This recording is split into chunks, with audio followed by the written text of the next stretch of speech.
Hello, this is episode 22 of the Martial Podcast. I'm your host, Mark Jacobs. I'm a martial artist, martial arts journalist, former contributing editor to Black Belt Magazine, and I tell stories about martial arts. A couple of quick announcements. As I mentioned last week, the updated paperback edition of my book, The Principles of Unarmed Combat, is out now, along with the ebook version. If you like the show and want to support it, buying a copy is the best way to do that. And if you're a martial artist, I think you'll find a lot of useful information in there. I'll post a link to it on Amazon down below. Also, I should mention I recorded this week's conversation with Chuck and John a couple of days ago before this lawsuit attempting to block the UFC White House show was announced. I don't know how that will shake out, but I'm posting the podcast under the assumption the fights will go on as scheduled. Regardless, it's a good discussion on the nature of the show, the UFC, and the fights themselves, and Chuck and John are certainly worth listening to, so I hope you enjoy it. This week, we're going to be previewing the upcoming historic UFC Freedom 250 event held at the White House. With me to discuss this are a couple of distinguished experts. John Lee is a colleague from our days at Black Belt Magazine, where he wrote about mixed martial arts, and Chuck Mindenhall is our first return guest on the podcast. He's one of the most distinguished journalists covering the sport of MMA. I welcome both of you to the show. Mr. Jacobs, what's happening? Chuck, good to see you. Thanks for having us. Thanks for having us, Mark. Of course. Thank you for coming on, John.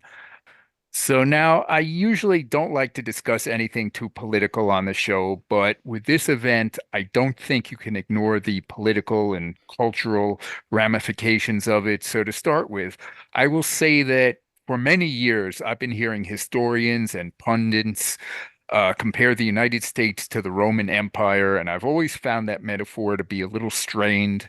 But in this case, this event does have a very gladiators fighting in front of the emperor type feel to it. So I'll put it to you guys. Am I way off on that, or is the Republic dead and we're in the late imperial stages of the empire now, and the only thing left for us is an inevitable decline back into the Dark Ages? John, what do you think, John? Let's hear it. Well, first of all, you make it sound like the inevitable decline is future tense. Yeah, that's true. I see. I'm trying to keep optimistic here. Well, I actually thought of these ideas when it first got announced, and seeing them build that thing on the front lawn of the White House. The Coliseum. The Claw. Yeah, that's what it's called. It has a name. Yes, that's what they're calling it. I'd visited Israel years ago, and there was there in it's by the Mediterranean Sea, Caesarea Maritima.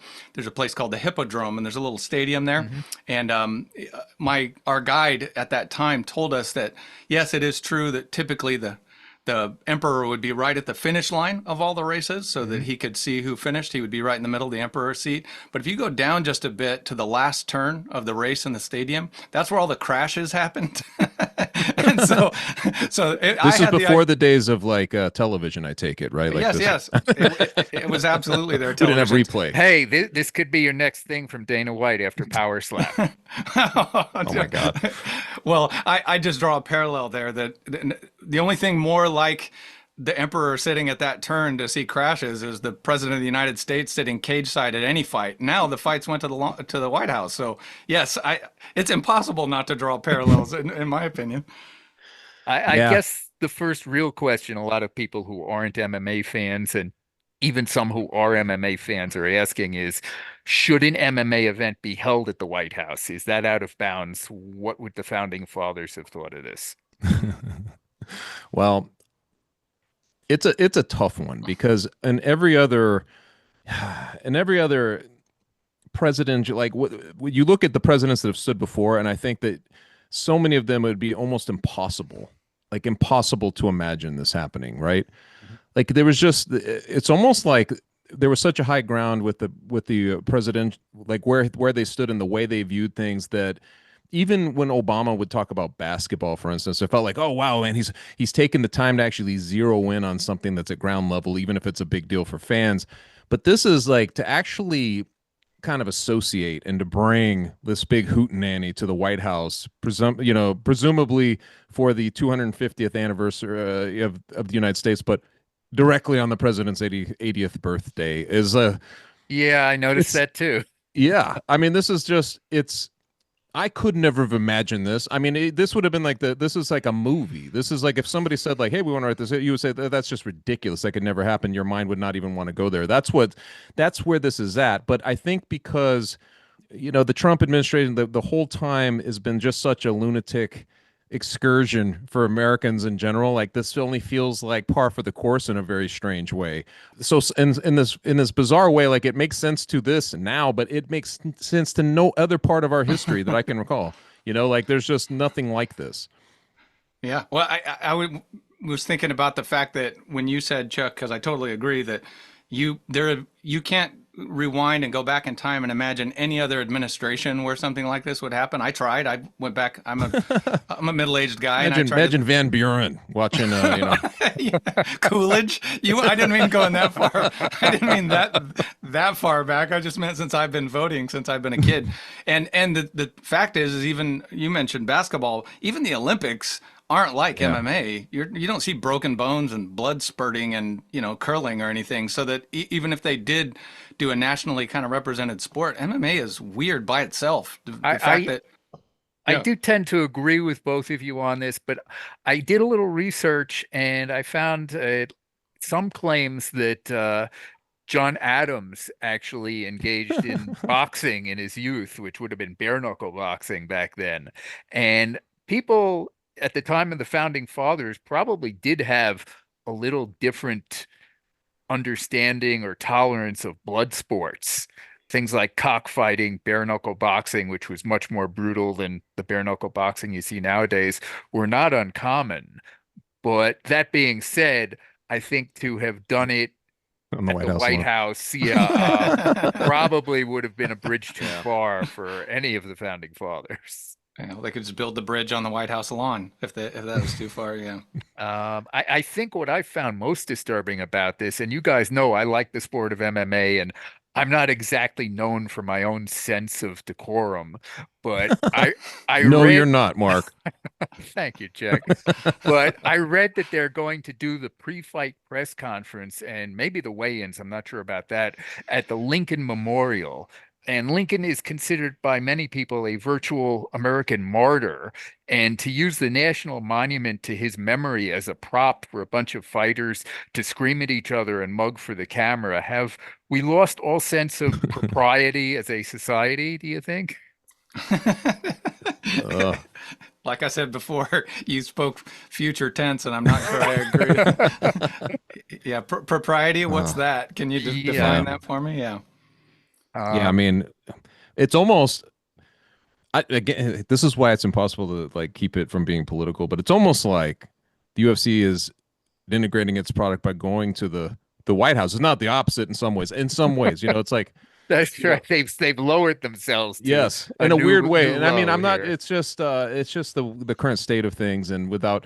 This is why though. When they say that it's not political, when Dana White goes on and says, "Oh, this isn't a political. You can be far left, far right. Doesn't matter. This is the celebration of America. 250 years." And unfortunately, if that's the things that you're talking about are where it's like whatever the sacred notion of being American starts to fall into this, because you're like, if they're going to celebrate it in some way that it's like idiocracy, we're like now living in a world where these things we can't even understand the magnitude of the gravity what stood before us. We're just going to have this crazy event. That's what I'm interested in seeing. I'll actually be at some of these functions and reporting on it hopefully.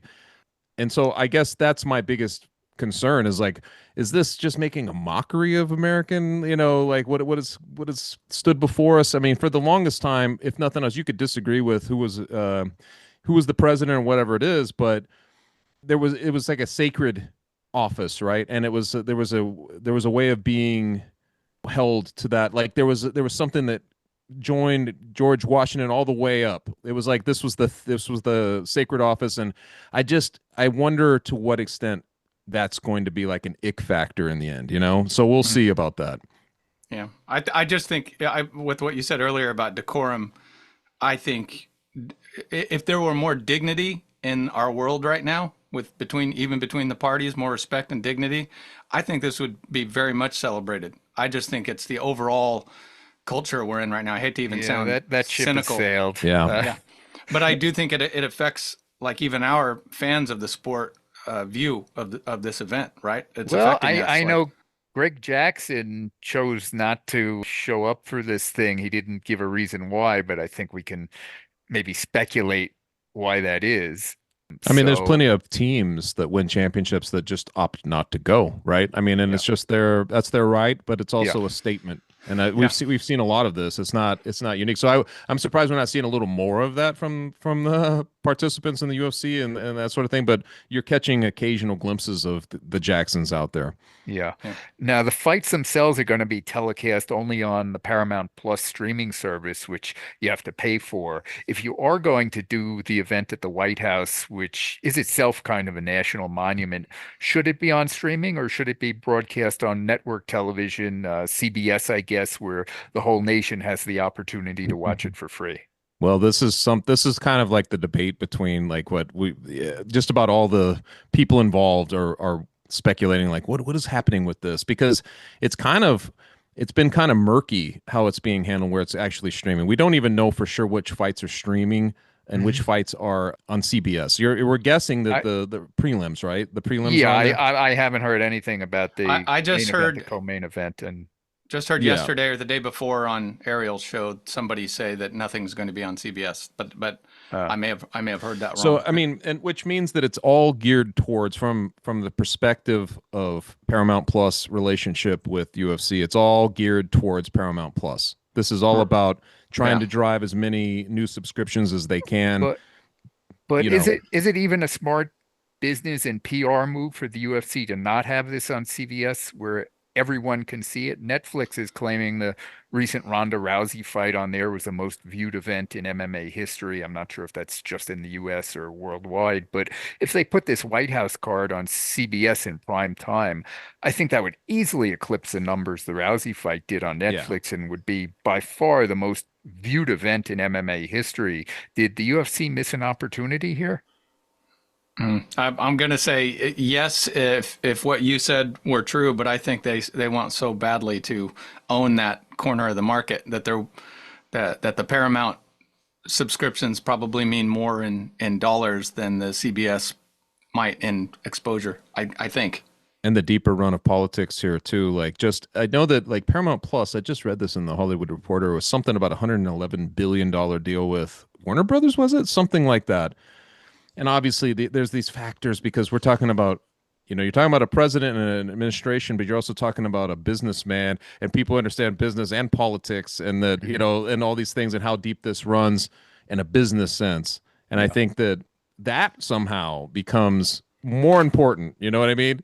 That to accomplish whatever the goals are there, than it would be just to do the right thing, which would be CBS, right? It would be to put it on CBS so that everybody could watch it and there was no strings attached to it. I just thought as a PR tool that having whatever numbers you could get on this, I think it would be at least the equivalent of a World Series game or an NBA Finals game.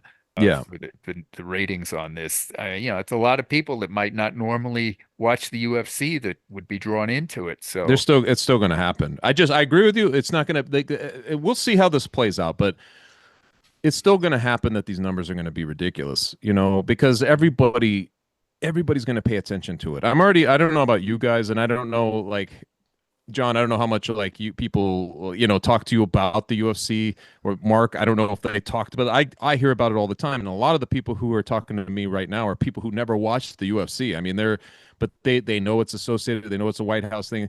And it's like one of those broader, weird, crazy events that you just don't, it's like Evel Knievel, right? Like you're watching him try to jump the Grand Canyon. It's like a bizarre, everybody wants to kind of be able to know what happened. So everybody's going to be paying attention. that could be the next thing, jumping the White House. I could see it. It feels like they missed the boat altogether when it comes to the fights at the top of the card, both in terms of quality and the symbolism of the event. When I first heard they were going to do this at the White House on the 4th of July, which now, like you said, it's turned into more a celebration of Trump's birthday on the 14th rather than the country's birthday. But when I heard about it, there were only two or three fights that made sense as a main event. The Yeah. obvious one would have been John Jones versus Tom Aspinall for the true heavyweight title, besides being the best heavyweight fight they could make. The symbolism of that, an American versus an Englishman to celebrate the 4th of July, is terrific. Right. Now the Yeah. heavyweight fight is Gane versus Pereira, and nothing says America like a Frenchman fighting a Brazilian, right? Yeah. There's a part of it that's I think we speculated, like it's got to be, something that's just otherly on a scale, on a magnitude scale. Right? Like it's got to be so big that it matches the idea of the whole thing. 250 years, all this. And that's why I thought, I think that we've been gently let down. And, from the John Jones, it was supposed to be John Jones, like you're mentioning, John Jones. And we're thinking, okay, he's an American. He's a champion. Probably like he's got a good chance to win, just given that he's who he is. Right. And all that stuff.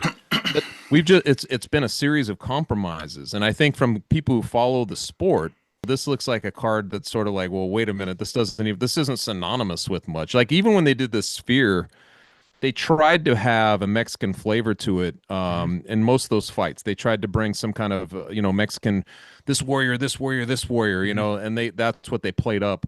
For this one, it's like, well, you got to have some Americans, and there's very few to be found. How many are on this? Did you just say that? Like, there's Hokit And O'Malley. Justin Gaethje, O'Malley. There's a few. I mean, but at the top of the card, one of the four fighters is American, and Right. let's face it, he probably is going to lose. So Right. that's not a good look for America. Yeah. I mean, the other fights that I thought of that they could have made that would have been more appropriate, Kayla Harris and Amanda Nunez, which they've been talking about forever, and would have been a terrific matchup of the greatest female fighter ever and the American Olympic gold medalist, or even Kayla against Ronda, which didn't seem realistic at the time, but given Ronda just came back, I'd have to think that fight might have had the potential to be made, which also would have been great theater for the occasion. Two American Olympic medalists fighting in the main event to celebrate America, but we didn't get any of those, did we? Yeah. Kayla, the problem with Kayla is I think she had the injury to her neck, right? Wasn't it the neck? And it was like I'm pretty sure that she just isn't cleared, to come back in time. But it all falls in. It's a great point because there were so many potentials. I remember when we talked about this before. She was a slam dunk to be on this card. She was a slam dunk because Right. Did the injury come after they announced the card, though?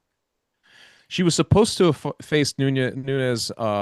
I think in January, was it? Yeah, I mean, Yeah. why they were doing that, why they didn't say, let's push that back know. and do that for the White House made no sense to me. It sounded Yeah, like I it don't was know. pretty urgent at the time.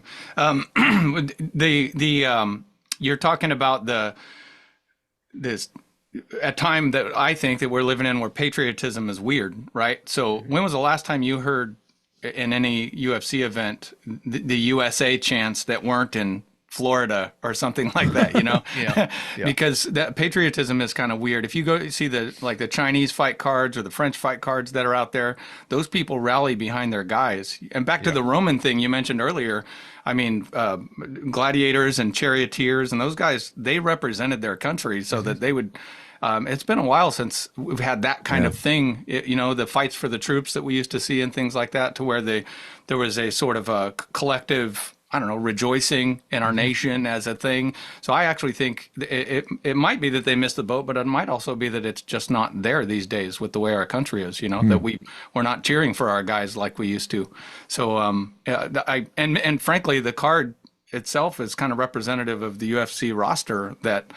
I mean, you notice there's no Russians on the card, no Dagestanis, so it does seem like they are trying to put something together that is kind of appeals to everybody. But did you just see Song Yadong? He just won. Did you see that reaction that he got in his country? It was wild. You just don't see that here. So I don't know if our people here think of the sport like people in other countries do.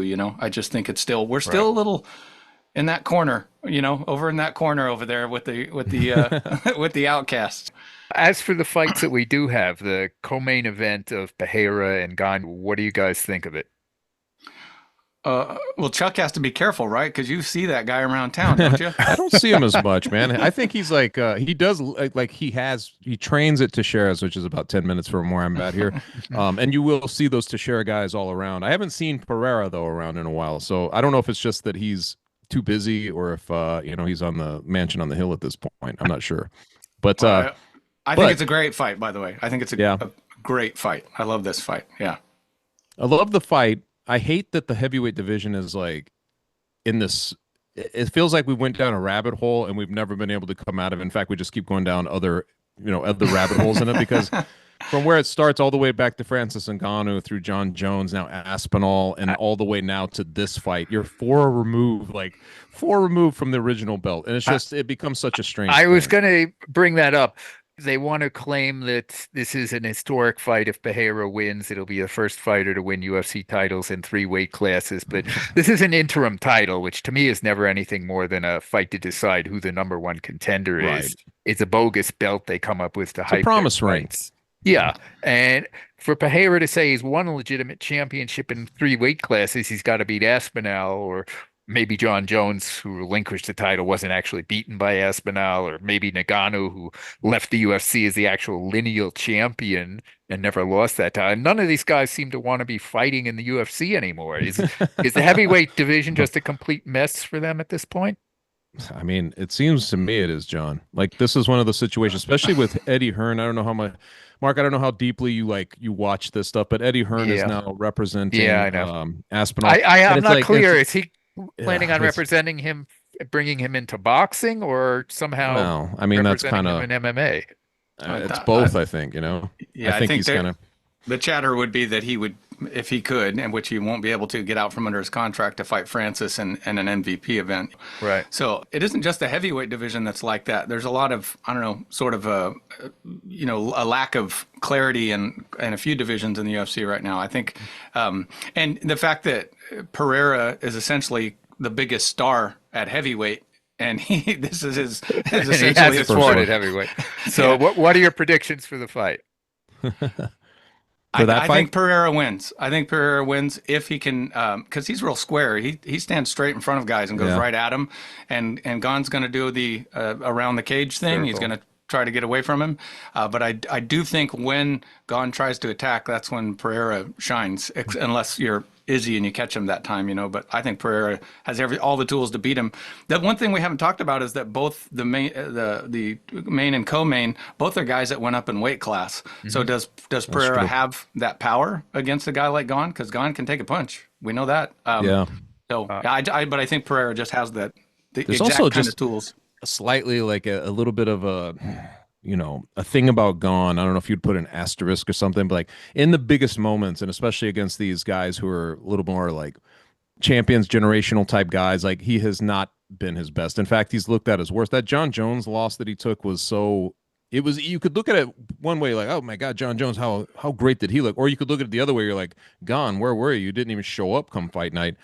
I think, and also like even Ngannou, right? When he fought him, he had a knee injury and he kind of had to like become a wrestler in that fight. And it was just strange stuff. And I'm like, that's a little bit like in this spotlight, this is such a huge event.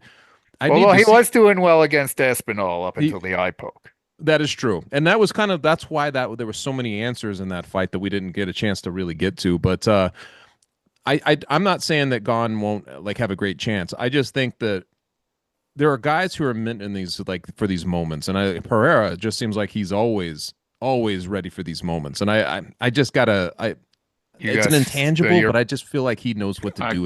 I couldn't agree more about so Pereira. You're picking Pereira too. Yeah.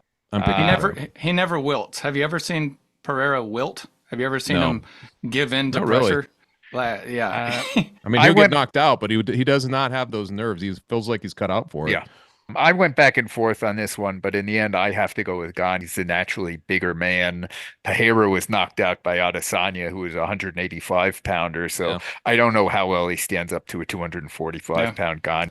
That's fair. It's fascinating that way. And Pereira has a little more wear and tear on him than Gon does. And Gagne, while not a great grappler, is maybe slightly more versatile. It wouldn't shock me to see him possibly try to employ some takedowns and groundwork in this. I think I have to go with Gon. Yeah. Yeah. We all respect Pereira as a fighter, as a striker, but is he the most protected fighter in UFC history? He's the only guy I can think of who's gone all the way to not just one but two titles without ever fighting a single competent grappler. Do they just love that he's a great kickboxer who puts on exciting fights? Well, I felt like Ankalaev was supposed to be that guy. He just didn't do it. I don't know what was going on with that. Well, what I think is Pereira knew that Ankalaev was that guy and didn't let him do it. He went right to him. He went. Ankalaev was not exactly a submission machine. I mean, I did a quick bit of math that you guys might appreciate. That if you take the top 7 heavyweights right now, right in the heavyweight division, take the top 7 and take one of them out. I'll bring him back in a second. You have 6 left. One of those is Tom Aspinall. If you combine all 6 of their takedown attempts, you are just one shy of the 7th guy, which is Curtis Blades. He has 138 takedown attempts, and the other 6 have 139 or one more. Now, I bring that up because, Mark, I don't think there are any grapplers that he has faced. I don't know if it's that he's protected. I did my own math on this. He has, 12 fights in the UFC against 9 opponents because they keep recycling the same guys they think he can beat. Right. But of those 9 guys, they have a grand total combined of 4 submissions in the UFC. Wow. 5 of the 9 guys he's fought in the UFC have a grand total combined 0 submissions in their entire careers in and out of the UFC. Yeah, that's nitpicking.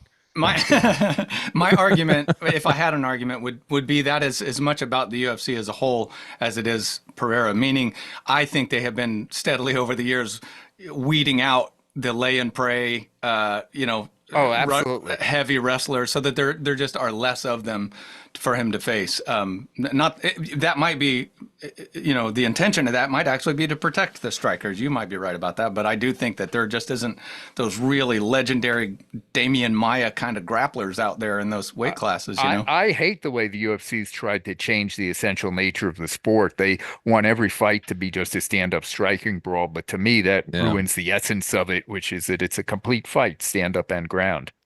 The fans don't agree with you, Mark. I'm sorry. There's a silent majority that want to see good grab. But to answer your question, probably they do. They have protected him. He would have to be. I mean, they have given him favorable matchups in the way you're mentioning. Like, I was trying to go back. I mean, I used to always have this complaint about Anderson Silva in the day, but then eventually he did have to go against Chael. And like, that was like this, okay, look, he's doing this. And even Dan Henderson took him down. Like, you kind of knew that there was going to be a guy. And then the guy who beats him, that everybody thought would wrestle him, was Weidman, who actually does it in the stand-up. It was a bizarre thing, but he would probably be the closest through that whole like 16 fight, whatever amount of defenses. I don't see that because he fought Maia, who's a great submission guy. He wasn't going to get He fought Henderson. Well, he doesn't have to. I mean, if he can keep it standing, Silva can keep him standing, but they haven't matched Pereira with anybody who's even tried to really take him to the ground that much. I mean, Ankalaev did a little bit, but he's not a grappler really. I thought he'd be the one, to be honest. I thought, because he's a big dude too, I thought he'd be the one to like maybe take it into that sphere a little bit, but it just didn't happen. Either fight, I mean, obviously, but yeah, he hasn't really gone against that kind of threat. Yeah, you have to get down pretty far in the light heavyweight rankings, or even the middleweight rankings that he came from, to find some real true wrestler heavy, jiu-jitsu heavy grapplers that would have even given him a run for his money at the time. Chimaev, even Robert Whitaker at 185 would have been interesting fights for him, but I think the UFC doesn't want to take the chance he's exposed as less than a great MMA fighter.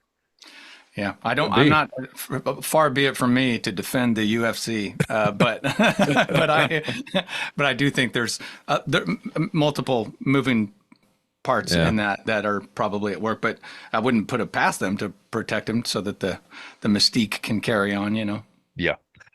So finally, the main event, Justin Gaethje has a chance to save the day at the White House if he can be the American who pulls off the epic upset of Ilia Topuria to win the undisputed lightweight title. Do we think that's going to happen? I do not.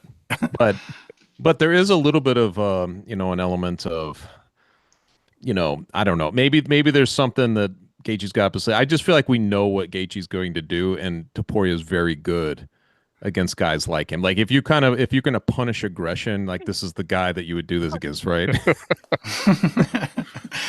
Well, it's funny because this always happens. Chuck, I've been following you for years, and I've watched you on dozens of panel type discussions, and these will happen where these matchups come up that like the certitude to potential ratio is like way out of whack. And I mean, it doesn't, if Gaethje has a currency, it's potential. Like there's always the chance, right? Like he's always got the chance. And but in this case, it's hard. I mean, again, I'll go back to what I said before, that it's the weight class thing that has me. If I'm trying to will Gaethje into winning as a fan, it's that to me, it's the weight class issue, because how does Topuria's power translate up another weight class, and Gaethje can take a punch, except for if he gets hit on the button like Max hit him. So I'm trying to, if I'm trying to make the case for Gaethje, it's got to be in those areas, because Gaethje's so much taller. I think he's 4 inches taller than Topuria. And hey, he might be so inspired fighting at the White House that he pulls out a great performance for the home country. Yeah, but it sure doesn't look good though, because Topuria is really great at. He's the guy, isn't he, that does the punches and bunches? He's that guy. He does like big long combinations and.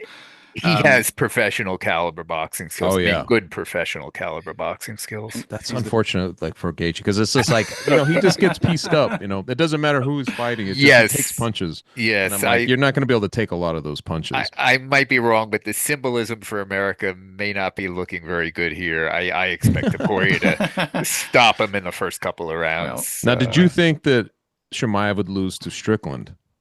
Oh, absolutely not. I mean, I guess this is why talking about that. It's like I guess in that sense, you're like, well, you never know. But yeah. And hey, Gaethje can punch, and as long as you can punch, you've always got a puncher's chance. Yeah, he's also got a willingness to just make it into it. Like he'll make it a bloodfest. He'll just go in there and be like, and especially in this fight, I'm guaranteeing you'll be willing to die in there for this one. You know what I mean? So we who are about to die salute you. Yeah. Well, there's 100% that Mark and I were talking about Chimaev, that he has on occasion, and maybe this is one of those cases. They talked about the weight cut, not been all there, didn't show up fully or for whatever reason, but that's never been the case with these two guys. You've never seen Topuria or Gaethje not show up. True. Yeah, that is true. So they're going to be in it. Maybe the nerves, maybe the stage, maybe those things can play a factor, but people rate Topuria as the best pound-for-pound fighter in the sport, and great fighters tend to give their best performances on the biggest stage, and no stage is bigger than this. Yeah, well, for sure. Did you guys see how small Topuria looked when Josh Hokett and him were jabbing back at each other? He looked like a middle schooler. Like, he's not a big guy. He's not big. And it's amazing how his power has looked at his more natural weight classes. And I'm not. If Gaethje has a chance, it's going to be, pure, I don't know, thickness of skull. He's just not going to go down. And let's face it, man, if Gaethje wins, that'd be like a short-term victory in a weird way, for this card. You'd be like, oh man, the American won, he prevailed, all this stuff. But this would be a long-term detriment to the UFC. I mean, that's one of their guys who they can build as a star, and he kind of is already. He's not the star like McGregor or one of those, but he is certainly like one of the draws right now for them. The problem with Topuria is, to be a big star, at least in America, you need to be very fluent in English, able to express yourself the way Conor McGregor did. Anderson Silva, as big as he was, could have been much bigger if you heard him talk more. Yeah, it's true. And let's not forget Habib. But Habib had like a humor to him that drew people in. It was almost like a caricature of something originally, right? Like he kind of drew people to him.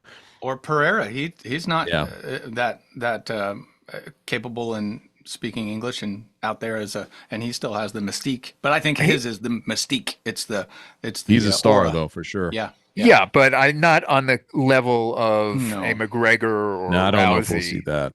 No, I'm talking more in the realm of our normal stars. Those other two are almost too. I don't know if anybody can get there. It's going to be a while before we see that kind of star again in UFC. You have an O'Malley on this card, and it's barely being talked about. I know. I thought about that. People wanted him to be that guy, but it just hasn't been the case. I mean, obviously you got to keep winning and you got to keep meeting every every escalation and like doing stuff that people are just blown away by, but he wasn't able to do that. But it seems kind of ridiculous now that And you got anybody to was throw talking a away. half-court shot at MSG and have it go in like Connor did. Like the guy just Yeah. couldn't. He was Midas, at the Yeah. time. Do you guys think Arman Sarukian would have actually made for a better main event in terms of competitiveness? Though I think you had to have at least one American at the top of the I card for mean, this for thing. us, it would have been Yeah, great yeah. because Yeah. for guys who know the sport, I mean, like that fight is fascinating to contemplate. Yeah. Yeah, he should have had that fight twice, maybe already. He should have already Yeah. had an opportunity at the belt. But he absolutely is that matchup more favorable in the lightweight division to where you have a guy that has a chance to dethrone? Yeah. I would argue, and I don't know how this would translate for like casual fans, but I would argue that Arman Sarukian has had more spotlight on him over the last few months than Justin Gaethje, who's in this event, which is bizarre. But it's just because he's going around, he's on Yeah, social he's media, talking a lot, yeah. RAF, like he's wrestling, he's doing all this stuff, and he keeps having incidents where he's doing wild things. I mean, he has kept himself. He's probably built his star bigger than when he fought, like in the UFC last. So it's been a crazy development with that guy. Yeah, but deserving, absolutely, he deserves Yeah. to be in that spot. I mean, Topuria Makhachev is the best fight they could have made at any weight class, and even though neither guy is American, I don't think too many people would have objected to that as the main event. But they No. they apparently would have to pay Makhachev a lot of money to convince him to go Yeah. back down in weight. Yeah. And yeah, the UFC isn't willing to pay huge dollars to fighters to make those epic fights. I mean, John Jones doesn't particularly want to fight Aspinall, but I think if they offered him, say, $50 million to do it, he'd take I'm that sure fight he in would a do it. heartbeat. Yeah. Yeah. Yeah, he would do it then. Yeah, that's not happening though. No. Trying to Uh, see. Connor Ben, they did offer 15 million though for the boxing side, so that's pretty good. For boxing. Yeah, I know. How much do those power slap guys make? Maybe one of those could do Oh it. my god, I don't Yeah, know. I they- honestly don't know what they make. They just don't want to set that precedent of paying that kind of money, so we don't see the best fights, do we? Well, there were a Yeah. lot of precedents that they set with Conor McGregor that you knew that they had to have regretted, because if people started to use that, hey, what about this? And they would make the comparison. And I just don't think they want to put themselves in that position again. Well, Yeah, sorry to interrupt. No, Mark. go ahead. I think ultimately what we kind of have all figured out since the curtain's been pulled back that the UFC is primarily about the UFC, right? So even though Topuria and Makhachev would have made a fantastic fight, Makhachev going up, UFC's doing that, limiting guys fighting in multiple weight divisions and things like that. UFC just wants control. They want to be able to control the whole landscape rather than any individual fight. Like in the old days, remember somebody used to say they just put on the fights the fans want to see. Remember those days when they used to say that? Yeah. Man sounds like a liar. since Dana took over running the organization, it's generally been their pattern to not give those huge paydays to make the epic fights happen that people want to see, because it would cut into their profit a little. I think instead of as real as it gets, the UFC tagline should be the UFC denying fans the fights they really want to see since 2001. That's a bit of a mouthful, Mark. They're not going to use that tagline. It doesn't fit on a t-shirt. I do. Well, I think maybe if you, just like this fight at the White House is not political, according to some, I think Dana would disagree with us and say, we are getting the fights we want to see. He's telling us these are the fights we want to see. Like you will take these fights and like it. Yeah, He's exactly. Well, That's people do keep tuning in, so there That's is true. something to that, but we never got to see Anderson Silva and GSP or Anderson Silva and John Jones and Nagano, John Jones and Aspinall. And on and on and on. Yeah, You that's true. It That's a does go long on and list on. you're starting right there, Mark. You could go back to Fedor and Couture. We can go way back Yeah. if you want. Yeah, back in the vintage days. So, final predictions for the evening. Chuck, you like Pereira and Topuria? I do like Topuria. I just, for the reason I said, I just feel like he's gonna catch. He's so good, you watch him, and like you mentioned, he's got world-class boxing. I just feel like he's gonna catch Gaethje in an aggressive moment, and boom, that's all she wrote. Yeah. And John, you like the same. Yeah, and I Pereira think, and and if the Monday after this fight, if we're talking about Gaethje having won, it will be a lot of people having spilled their drinks and freaking out. It'll be one of those holy Hey, he crud can moments. catapult himself into You know- superstardom. You know what with a I'll win say if here. that happens on Monday? You know what I'll say? What? I told you guys it was coming. I'll He had a chance. There's always a chance. Well, I'm predicting Gane by decision, Topuria by stoppage, and 1,000 years of suffering to commence with the new Dark Ages. I hope the last one doesn't come to pass, but all right, I like that. In any case, Chuck, if Yeah. people want to hear more of your thoughts on this or MMA in general, where should they go to follow you? Mom's Basement, baby. That's where I brought down. I'm on Yahoo Uncrowned, and I'm on the Crack Pete Carroll's podcast every Friday, and every Monday I'm on Morning Combat with Luke Thomas. Okay, I will put some links for you down in the show notes. And John, what about you? How can people find out what you're up to? Well, I'm not up to much, but my wife has been my ribs hurt from her elbows. She has been telling me to write on Substack on mixed martial arts. So you might see that soon. When you come out with it, we'll put a link down there. That's right. In the show notes. You got to get back in the game. We like the black belt pieces that you were doing. So we got to get you back in there. Well, thanks. I appreciate that. It's quite intimidating to be around the best in the business with both of you. No, that's just Chuck. Oh, come on now. Yeah. Come on. Chuck, listen, don't play modest. At one point, Mark, if I remembered in a piece, I just told him about this. He equated Khabib to the pestle and mortar. Like who does that? Who does that? Who comes up with that? I'll go. That was AI. I just sat back. There was an AI at the time. Chuck is the legend. AI would be smart to learn off of your material. Yeah. The myth, the man in the hat. That's hey, right. Yes. Thank you to both you guys. I appreciate you both doing this, and should be an interesting time at the White House on Sunday. Yeah, baby. We'll do it again sometime. Whenever, if we're not in the Dark Ages, we'll try it again sometime. All right. Thanks, Thank Mark. you. That does it for this week's show. Thanks again to Chuck Mindenhall and John Lee for coming on the show. Thank you to Eleanor Academia for providing the music to the show. We'll be back in a couple of weeks with another episode. Until then, as my old sensei used to say, keep punching.